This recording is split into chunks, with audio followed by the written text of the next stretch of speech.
Hello dear students, happy new year to all. इस numbers में 2023 में ये मेरा फर्स्ट वीडियो है। मैं जो एक क्वेश्चंस का सॉल्यूशंस जो आप लोगों को डाल रहा था, जो एक एनईपी के अंतर्गत एक पेपर चल रहा है, फूड न्यूट्रिशन एंड हाइजीन। ठीक है, उसी का मैं जो पेपर्स क्वेश्चंस हैं, जो प्रीवियस ईयर का पेपर है, उसी का सॉल्यूशंस का मैं एक बहुत सारे वीडियोस बना रहा हूँ। तो उसी के कंटिन्यूशन में ये आज का मेरा वीडियो है। Hope you all doing well. और इस समय बहुत ज़्यादा ठंडी हो रही है। ठीक है, तो ठंड से बचाते हुए, और हमारी ये सिद्धार्थ यूनिवर्सिटी में एग्ज़ाम्स भी चल रहे हैं, तो सब बच्चे अच्छे से पढ़ाई कर रहे होंगे। ठीक है, तो उसके कंटिन्यूशन में देखिए आज का वीडियो है हमारा। तो पहला क्वेश्चन है, the abundant source of vitamin ए। मैंने पहले भी आप लोगों को बताया कि देखिए, आप लोगों ने इतनी सारी अगर प्रीवियस वीडियोस को देखा होगा तो फील किया होगा, लगभग एक टाइप के क्वेश्चंस आपको देखने को मिल रहे हैं। ठीक है, तो ये जो क्वेश्चंस पेपर हैं, इन वीडियोस को देखने से आपको 100% आप इसमें पास हो जाएंगे अच्छे से। तो इसीलिए आप इन सारे वीडियोस को अच्छे से देखते रहिए। ठीक, और जिससे कि मैं जो भी वीडियो डालूं आपको उसका पता चल जाए, आपके पास उसका नोटिफिकेशन आपको मिल जाए। तो इसीलिए इस चैनल को सब्सक्राइब कर लीजिए, जिससे कि आपको उसका नोटिफिकेशन मिल जाए। और आपको इन वीडियोस को देखने में, क्वेश्चंस को सॉल्व करते समय फिर भी तब भी कोई डाउट लगे ना, तो उसको आप कमेंट बॉक्स में पूछ सकते हैं, जिससे कि मैं उसका सोल्यूशन आप लोगों को बता दूं। ठीक, अगर देखिए, अगर आप लोगों ने प्रीवियस वीडियोस देखी होंगी तो इस क्वेश्चन को आप इजीली पढ़ते ही सॉल्व कर देंगे। The abundant source of vitamin A. Vitamin A का प्रचुर स्रोत क्या है? तो हमको सबको पता है, विटामिन ए हमारे किसके लिए होता है? आइस के लिए होता है। अगर विटामिन ए का केमिकल नेम की बात करें, ठीक है, विटामिन ए का केमिकल नेम क्या होता है? ठीक है, इसको हम कहते हैं रेटिनॉल। तो मैंने आप लोगों को इसको याद करने का ट्रिक भी बताया था। रेटिनॉल मतलब रेटिना, रेटिना मतलब आइस। तो आइस से रिलेटेड प्रॉब्लम हो जाती है, अगर विटामिन ए की डिफिशियंसी हो जाएगी तो नाइट ब्लाइंडनेस हो जाती है, दिखना बंद हो जाता है। ठीक है, रात में। तो ये यानी एबंडेंट सोर्स, आप कहते भी है ना कि भैया गाजर खाइए तो हमारी जो रोशनी है आंखों की वो ठीक हो जाएगी। ठीक है, तो abundant source of vitamin A is carrot, यानी इसका बी ऑप्शन बच्चों करेक्ट है। यहाँ पर हमारा B option carrot is a right answer of this question. ठीक, नेक्स्ट क्वेश्चन है, the first product of memory gland after child birth is called. बच्चे के जन्म के बाद स्तन ग्रंथियों के पहले उत्पाद को क्या कहा जाता है? ठीक, ठीक है, देखिए फ्रक्टोज। फ्रक्टोज को क्या कहा जाता है? Fruit sugar. ये मैं बता चुका हूं आप लोगों को। ठीक है, क्या कहते हैं? फ्रूट शुगर होती है, यानी ये किसमें? फलों में पाई जाएगी। ठीक, तो ये तो हो नहीं सकता, यानी पहला ऑप्शन नहीं हो। मैंने एक चीज और बताया था, देखिए कोई भी कॉम्पिटिटिव एग्जाम है, ये भी जो क्वेश्चंस आप देख रहे हो ये कॉमन क्वेश्चंस है जनरल साइंस के। तो जरूर ये ऐसा नहीं कि एनईपी के लिए ही इंपॉर्टेंट है बेसिक। ये जो कोई भी छोटे कॉम्पिटिटिव एग्जाम है जहाँ पर जनरल साइंस आता है, तो इस तरह के क्वेश्चंस आपको हर जगह देखने में के लिए मिल जाएंगे। तो आई होप ये वीडियोज आपको हर तरीके के कॉम्पिटिटिव एग्जाम में फायदा करेगी, इंपॉर्टेंट रोल प्ले करेगी। ठीक, फ्रक्टोज यानी फ्रूट शुगर हो गया, यानी ये ऑप्शन नहीं। और हाँ, क्वेश्चन को सॉल्व करते समय मैंने बताया था एक स्ट्रेटजी होती है ऑब्जेक्टिव क्वेश्चन को सॉल्व करते समय, कि देखिए मतलब कि हमको एक्सक्लूडिंग टेक्निक का यूज करना है, कि ये हो ही नहीं सकता इसका आंसर, तो हम उसको कट करते रहें कि ये तो संभव ही नहीं है। ठीक, तो फ्रक्टोज तो होगा नहीं। ठीक है, सुक्रोज सॉल्यूशन, ये भी नहीं होगा सुक्रोज सॉल्यूशन। सुक्रोज हमारा प्लांट शुगर होता है। ठीक, सुक्रोज को हम क्या कहते हैं? प्लांट शुगर कहते हैं, क्योंकि प्लांट्स का जो स्टोर फूड मटेरियल है वो हमारा ये होता है। नन ऑफ द ऐसा भी नहीं है अभी। तो यानी इसका जो ऑप्शन है हमारा बी वाला ठीक है, कोलेस्ट्रम। जो मदर का दूध होता है, बच्चों को फर्स्ट टाइम जो मदर अपने मिल्क फीडिंग कराती है, जो मिल्क होता है मदर मिल्क, उसको हम कोलेस्ट्रम कहते हैं। क्या कहते हैं बच्चों? कोलेस्ट्रम। क्लियर, यानी बी ऑप्शन यहाँ पर ठीक है। ठीक है, कार्बोहाइड्रेट फूड अबंडेंटली इन मदर्स मिल्क। ठीक है, देखिए मदर्स के मिल्क में जो कार्बोहाइड्रेट होता है उसको क्या कहते हैं? देखिए सुक्रोज, सुक्रोज मैंने बताया, सुक्रोज प्लांट शुगर। ठीक, ये प्लांट शुगर यानी ये तो पौधों में पाई जाएगी। ठीक है, और ये बात कर रहा है मदर के मिल्क की शुगर को क्या कहते हैं? फ्रक्टोज यानी फ्रूट शुगर, ठीक।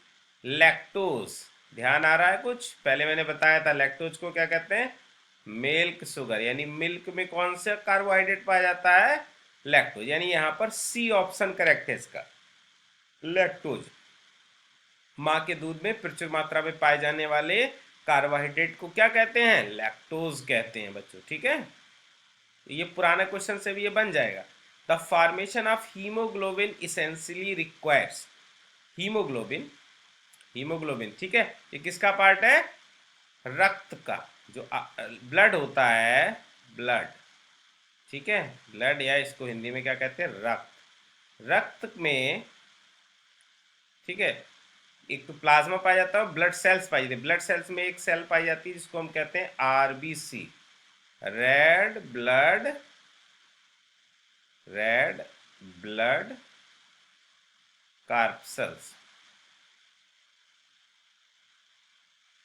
आरबीसी, ठीक है।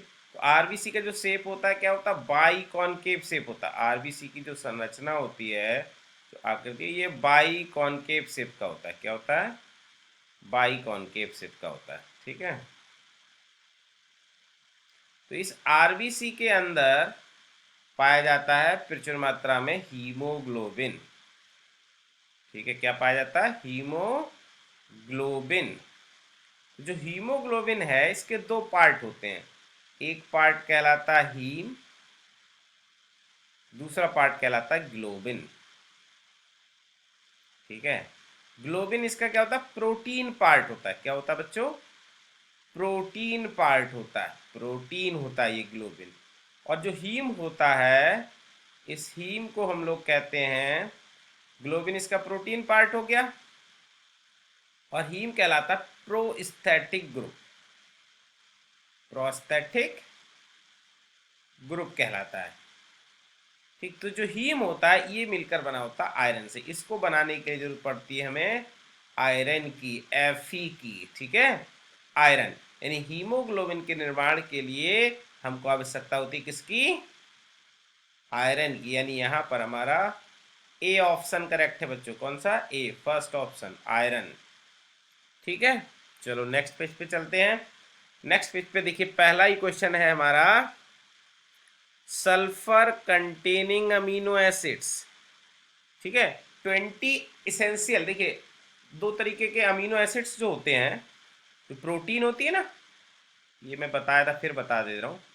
प्रोटीन को हम क्या कहते हैं? Polymer of amino acid, polymer of amino acids, ठीक। उसमें सारे अमीनो एसिड्स आपस में, बहुत सारे अमीनो एसिड्स का चेन होता है प्रोटीन, वो सारे अमीनो एसिड आपस में एक बॉन्ड के द्वारा जुड़े होते हैं। ये सब अमीनो एसिड हैं जो सर्किल में मैंने बना दिए, ये एक बॉन्ड के द्वारा जुड़े होते हैं। इस बॉन्ड्स को क्या कहते हैं? Peptide bond. ये बात मैं बता दिया है, फिर भी रिपीट कर दिया। तो जो इसेंशियल अमीनो एसिड, आवश्यक अमीनो एसिड, यानी जिनको हमारा शरीर नहीं बना सकता, उन अमीनो एसिड को क्या कहा जाता है बच्चों? इसेंशियल अमीनो एसिड्स, आवश्यक अमीनो एसिड। कौन से अमीनो एसिड आवश्यक अमीनो एसिड होंगे? जिनको हमारी बॉडी के अंदर सिंथेसाइज नहीं हो, यानी वो हमारी बॉडी के अंदर नहीं बन सकते, सिंथेसाइज नहीं हो सकते, तो उनकी हमको खाने में आवश्यकता होती है, यानी वो हमारी डाइट में, हमारे भोजन में होने चाहिए, इसीलिए उनको क्या कहा गया? Essential amino acid. तो इनका नंबर होता है 20, ठीक है। तो ये इसेंशियल अमीनो एसिड्स में ही कुछ अमीनो एसिड होते हैं ऐसे जिसमें पाया जाता है सल्फर, तो वही पूछा है, सल्फर युक्त अमीनो एसिड है, ठीक है। तो सल्फर युक्त अमीनो एसिड होता है आपका सिस्टीन। कौन सा है? Cysteine. Cysteine is a sulphur containing amino acids, ठीक है। Next question, lactic acid causes of milk, lactic acid दूध प्रोटीन की किस कारण से बनता है? मतलब जो दूध, मिल्क प्रोटीन होता है ना, दूध में जो प्रोटीन पाई जाती है, ठीक है, दूध की प्रोटीन जो है वो लैक्टिक एसिड में बदल जाती है। यानी जो मिल्क प्रोटीन है बच्चों, कौन सी? मिल्क प्रोटीन, जिसको हम केसीन कहते हैं। मिल्क प्रोटीन क्या कहते हैं बच्चों? केसीन कहते हैं, मिल्क प्रोटीन को कैसीन कहते हैं। ये एक प्रोसेस के द्वारा लैक्टिक एसिड में बदल जाती है। किसमें? लैक्टिक एसिड में बदल जाती है। तो इस प्रोसेस को क्या कहते हैं, यही पूछा है इसमें। ठीक, इस प्रोसेस को कोगुलेशन कहते हैं? नहीं, कोगुलेशन नहीं, जमावट, थक्का बनना। ठीक है, ब्लड का थक्का बनना, तो थक्का बनना तो अलग प्रोसेस है, यानी कोगुलेशन हुई नहीं। मैंने कहा ना, हमको क्वेश्चन को सॉल्व करते समय ऑब्जेक्टिव देखिए बड़ा आसान होता है। हम क्या करें, एक्सक्लूडिंग मेथड लगा दो। ठीक, कोगुलेशन, तो कोगुलेशन तो नहीं है ये। ठीक है, डीकम्पोजिशन, नहीं, डीकम्पोजिशन भी नहीं है। ठीक, फर्मेंटेशन, हाँ, इस प्रोसेस को क्या कहा जाता है, फर्मेंटेशन। ठीक है, तो ये प्रोसेस क्या हो गया हमारा, फर्मेंटेशन प्रोसेस हो गया। तो ये दूध से दही बनने की प्रोसेस हो गई ना। ठीक है, ठीक है, तो ये मिल्क से हमारा जो दही बनने की प्रोसेस है, यानी इसमें केसीन जो प्रोटीन है वो हमारी केसीन है, फिर लैक्टिक एसिड, तो ये प्रोसेस हमारी क्या कहलाया, फर्मेंटेशन। यानी ये जो प्रोसेस हो गई वो क्या हो गई हमारी, फर्मेंटेशन हो गई बच्चों। ठीक है, तो यहाँ पर कौन सा ऑप्शन सही है, यानी ये हमारा सी ऑप्शन, ये सी ऑप्शन ठीक हो गया, फर्मेंटेशन। ठीक है, which of the following is not a soft diet, पूछा इसमें कौन सा soft diet, not a soft diet. ये बच्चों ना दिख नहीं रहा होगा, ये लिखा हुआ है सॉफ्ट डाइट, इसमें से कौन सा सॉफ्ट डाइट नहीं है। ठीक है, तो ऑप्शन है सूप, पुडिंग, खिचड़ी, खीर। देखिए जो सॉफ्ट डाइट होती है, जो बहुत सारी प्रॉब्लम में हमारा सर्जरी हुई है, ठीक है, स्टोमक सर्जरी या किसी भी तरीके की सर्जरी, या हमारे माउथ से रिलेटेड कोई प्रॉब्लम है, तो हमको कहा जाता है कि हम सॉफ्ट डाइट लें। तो सॉफ्ट डाइट क्या है, हम कि कुछ भी ऐसा सॉफ्ट, कोई भी फ्रूट्स हैं, वेजिटेबल्स हैं, उनको छोटा छोटा काट के खूब अच्छे से बना लें, सॉफ्ट तैयार कर लें। ठीक है, सीरियल से, अपने चावल से बना लें, गेहूं से बना लें, सॉफ्ट डाइट रहे हमारा, ठीक, जिसको हम इजिली इनटेक कर सके। तो इसमें हमारा देखिए कौन सा ऑप्शन सही होगा। सूप तो बेटा देखिए ड्रिंकिंग के लिए होता है, ये सूप क्या होता है, पीने में यूज करते हैं, तो खाना तो नहीं है ना ये हमारा क्या है, पीने के लिए यूज होता है सूप। ठीक है, तो ये तो ड्रिंकिंग मटेरियल हो गया, ये हो नहीं सकता। ठीक है, पुडिंग, ये हमारा क्या है, सॉफ्ट डाइट है। ठीक, खिचड़ी ये भी सॉफ्ट डाइट है, और खीर ये भी सॉफ्ट डाइट है। तो ये 3 सॉफ्ट डाइट हो गए हमारे। इसमें पूछा क्या है, निम्नलिखित में से कौन सा एक मुलायम आहार नहीं है, सॉफ्ट डाइट नहीं है। तो ये हमारा सूप नहीं है बेटा, क्योंकि ये तो ड्रिंकिंग मटेरियल है। ठीक, बाकी ये तीनों हमारे क्या हैं, सॉफ्ट डाइट हैं। क्लियर, ये सब क्या है, हमारे सॉफ्ट डाइट हो गए। नेक्स्ट क्वेश्चन है हमारा, proteins who cannot chew or swallow regular food are advised to take, जो रोगी नियमित भोजन को चबा या निगल नहीं सकते, उन्हें क्या लेने की सलाह दी जाती है।